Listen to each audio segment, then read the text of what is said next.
जय हिंद। आज हम लोग जीव विज्ञान के अंतर्गत पढ़ेंगे पाचन तंत्र, और पाचन तंत्र का ही एक आहार नल का ही एक भाग है जिसका नाम है आमाशय। ग्राफ नली नीचे की तरफ एक जी आकार की थैलीनुमा संरचना में खुलती है जिसे आमाशय कहते हैं। आमाशय के निम्न भाग होती हैं। पहला भाग होता है कार्डियक, दूसरा भाग होता है फंडस, तीसरा भाग होता है पाइलोरी, और आमाशय के बचे हुए अतिरिक्त भाग को सशाग्र कहते हैं। कार्डियक आमाशय का प्रथम भाग कहलाता है और यह भोजन का प्रवेश द्वार भी कहलाता है। आमाशय के द्वितीय भाग को फंडस कहते हैं और ये सबसे चौड़ा भाग होता है। आमाशय का तृतीय भाग होता है पाइलोरी, जो नीचे की तरफ से होकर के छोटी आंत में खुलती है। आमाशय में एक ग्रंथि पाई जाती है जिसे जठर ग्रंथि कहते हैं, और जठर ग्रंथि से जठर रस का स्रावण होता है। जठर रस में कुछ एंजाइम पाई जाती हैं जैसे रेनिन, पेप्सिन, HCl और जठर लाइपेज।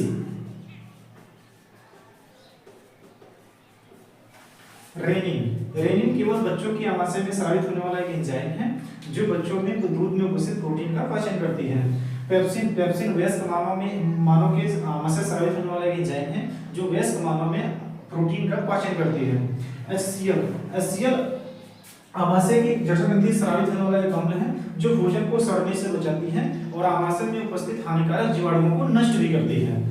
और जठर ग्रंथि, अगला हार्मोन है जठर लाइपेज आमाशय की जठर ग्रंथि से स्रावित होने वाला एक एंजाइम है जो वसा के बड़े खंडों को छोटे खंडों में परिवर्तित करती है। अब एक बार देख लेते हैं इंग्लिश में। आमाशय oesophagus open into J-shaped bag-like structure which is called stomach. The stomach have four regions. First part is cardiac, and second part is fundus, and third part is pyloric, and fourth part is body region. Extra part of the stomach is which is called body region. Stomach have glands which is called gastric glands. Gastric glands secrete gastric juice. Gastric juice have renin, pepsin, HCl, and jatral lipase enzyme. Renin, it is found only outside and it help in digestion of protein. Pepsin, it is found in adult human and it is help in digestion of protein. And third enzyme is HCl, hydrochloric acid. Hydrochloric acid, it is secrete gastric juice, gastric glands, and it is help in prevent of the food.